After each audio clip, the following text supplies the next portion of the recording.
How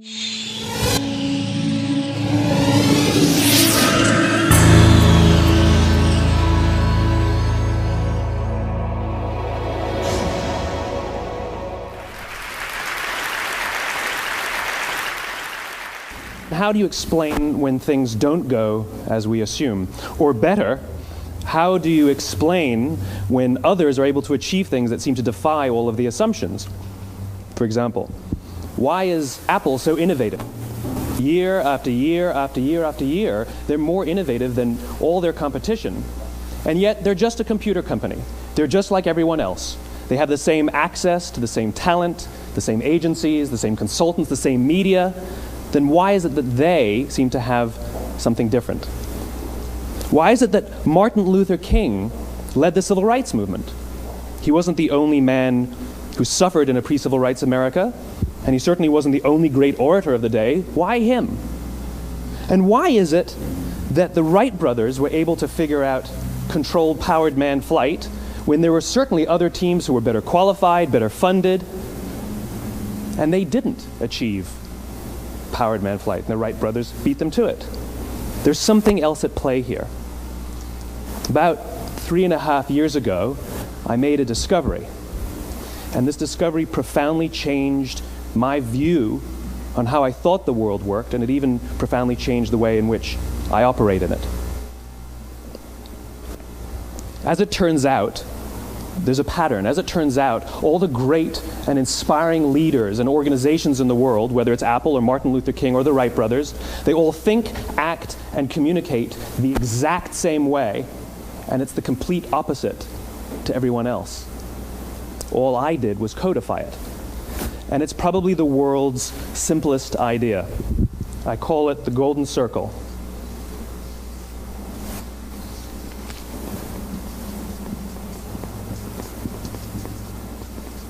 Why, how, what?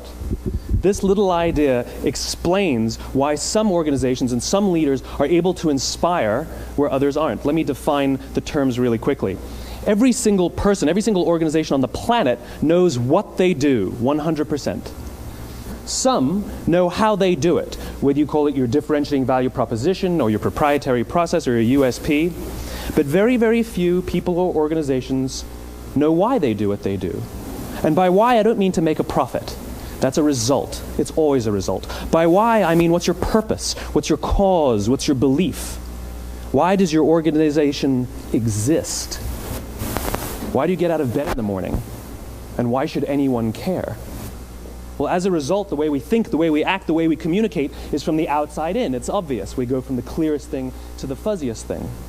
But the inspired leaders and the inspired organizations, regardless of their size, regardless of their industry, all think, act, and communicate from the inside out. Let me give you an example. I use Apple because they're easy to understand and everybody gets it. If Apple were like everyone else, a marketing message from them might sound like this. We make great computers. They're beautifully designed, simple to use, and user-friendly. Want to buy one? Meh. And that's how most of us communicate. That's how most marketing is done, that's how most sales is done, and that's how most of us communicate interpersonally. We say what we do, we say how we're different or how we're better, and we expect some sort of behavior, a purchase, a vote, something like that. Here's our new law firm. We have the best lawyers with the biggest clients. We have, we always perform for our clients, do business with us. Here's our new car. It gets great gas mileage. It has, leather seats. Buy our car. But it's uninspiring. Here's how Apple actually communicates. Everything we do, we believe in challenging the status quo. We believe in thinking differently. The way we challenge the status quo is by making our products beautifully designed, simple to use, and user-friendly. We just happen to make great computers. Want to buy one? Totally different, right? You're ready to buy a computer from me. All I did was reverse the order of the information. What it proves to us is that people don't buy what you do, people buy why you do it. People don't buy what you do, they buy why you do it. This explains why every single person in this room is perfectly comfortable buying a computer from Apple. But we're also perfectly comfortable buying an MP3 player from Apple, or a phone from Apple, or a DVR from Apple. But as I said before, Apple's just a computer company. There's nothing that distinguishes them structurally from any of their competitors. Their competitors are all equally qualified to make all of these products. In fact, they tried. A few years ago, Gateway came out with flat-screen TVs. They're eminently qualified to make flat-screen TVs. They've been making flat-screen monitors for years. Nobody bought one. And Dell came out with MP3 players and PDAs. And they make great quality products, and they can make perfectly well-designed products, and nobody bought one. In fact, talking about it now, we can't even imagine buying an MP3 player from Dell. Why would you buy an MP3 player from a computer company? But we do it every day. People don't buy what you do, they buy why you do it. The goal is not to do business with everybody who needs what you have. The goal is to do business with people who believe what you believe. Here's the best part. None of what I'm telling you is my opinion. It's all grounded in the tenets of biology, not psychology, biology. If you look at a cross-section of the human brain looking from the top down, what you see is the human brain is actually broken into three major components that correlate perfectly with the golden circle. Our newest brain, our Homo sapien brain, our neocortex, corresponds with the what level. The neocortex is responsible for all of our rational and analytical thought and language. The middle two sections make up our limbic brains, and our limbic brains are responsible for all of our feelings, like trust and loyalty. It's also responsible for all human behavior, all decision-making, and it has no capacity for language. In other words, when we communicate from the outside in, yes, people can understand vast amounts of complicated information like features and benefits and facts and figures. It just doesn't drive behavior.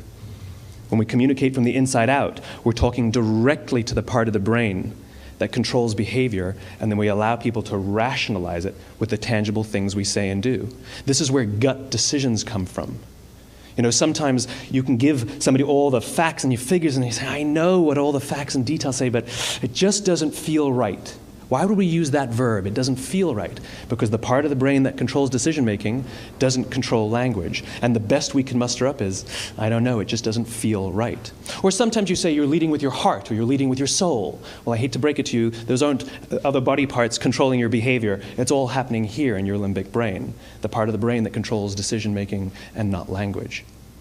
But if you don't know why you do what you do, and people respond to why you do what you do, then how will you ever get people to vote for you or buy something from you, or more importantly, be loyal and want to be a part of what it is that you do? Again, the goal is not just to sell people who need what you have. The goal is to sell to people who believe what you believe. The goal is not just to hire people who need a job. It's to hire people who believe what you believe. I always say that, you know, there's if you hire people just because they can do a job, they'll work for your money. But if you hire people who believe what you believe, they work for you with blood and sweat and tears.